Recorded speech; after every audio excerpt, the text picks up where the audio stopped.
Today on Geek Devotions, we're talking about when things go wrong and Crisis on Earth X.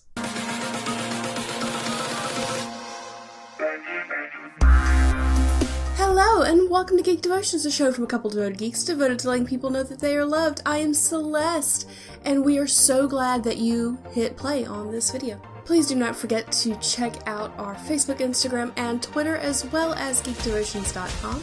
Our podcast from last week was pretty awesome. We did a review about GeeksCon, and you can be expecting another podcast in a week. Also, don't forget to hit that like and subscribe button so that you know when we go live, when we do stuff. We went live last night, a couple nights ago. Last night for me, a couple nights ago for you. And we were testing out some streaming stuff, which leads me to our next announcement. We are going to be streaming for the Hope Station 48-hour stream, part of Victims and Villains. They are doing it to raise awareness and funds for suicide prevention. Okay, well, let's get into our devotion. Dallas and I have been going through Arrow on Netflix, trying to catch up before the season's premiere. It may or may not happen. We're not sure, because we're just in Arrow. And we realized that we were in the midst of a crossover. So we stopped, jumped over to the other shows, and watched all 4 episodes of the crossover between Legends, Arrow, Flash, and Supergirl. Now, if you're one of those people that has kept up with the Flareverse, you know that this crossover is Crisis on Earth X.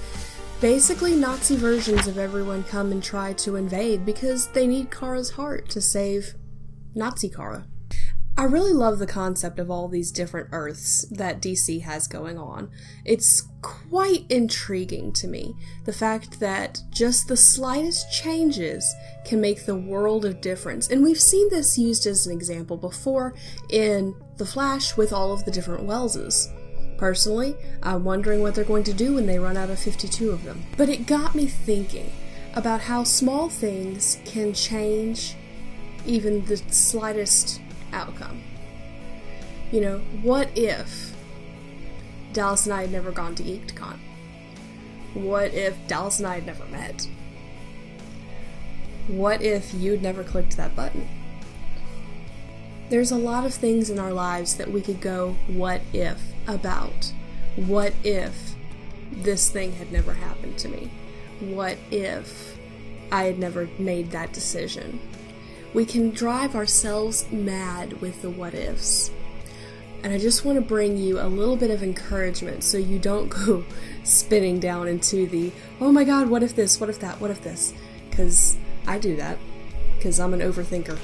Romans 8:28 says, "Now we know that all things work together for good for those who love God, who are called according to His purpose." I love this verse because it brings a promise that even if you've made a bad decision, even if you should have turned left when you turned right, even if you should have picked up spinach when you got carrots at the grocery store. Awkward. You know, it happens.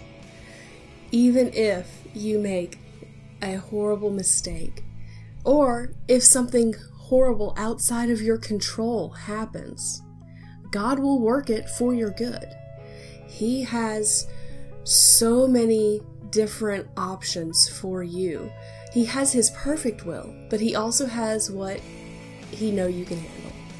And while we're not in His perfect will because we are in a fallen and sinful world, He still loves you and has plans for you and has things that He wants you to do.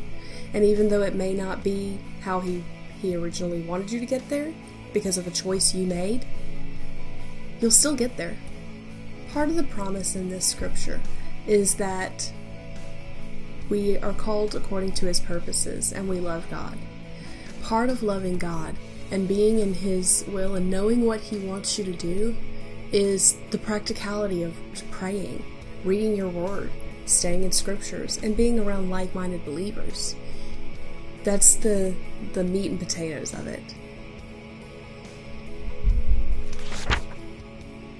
You may go through some bumps and scraped knees and cuts because you made a decision that you didn't need to make, or maybe you were not as into the Word as you needed to be in that moment, or maybe you just outright didn't like what God said and you went, no, I'm not going to do that today. But as long as you still are making the decision to love God and do what He says, He'll correct your course. Okay guys, well that was your devotion for the week. I hope you enjoyed it. Come hang out tonight. This comes out at 4. Dallas is streaming right now, a part of the Hope Station 48-hour stream. I'm streaming later tonight. We're going to be playing some Donkey Kong, because we are excited about the Donkey Kong. Donkey Kong! I think Dallas is going to play Mr. Shifty, and maybe a few other things. Yes. So we're super excited, and we are so excited to be able to be a part of something like this, because God knows that you have a purpose, and He has a plan for you, and you have worth, and everyone needs to know that. Okay guys, time for the question of the week. The week. What is your favorite alternate timeline of any universe? Doesn't have to be DC or Marvel.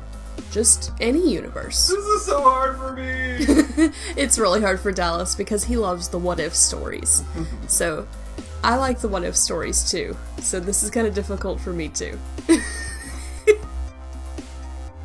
I do have to say, I think one of my favorite multiverses is the one that Stephen King wrote. Oh, yeah? That includes The Dark Tower. Not that I read all of his stuff, because some of his stuff is a little too intense for me, but the thought that goes into it.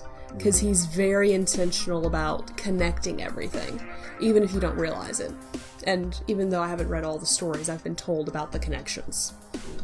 So, okay, well don't forget to come hang out with us tonight, and check us out on Facebook, Instagram, and Twitter.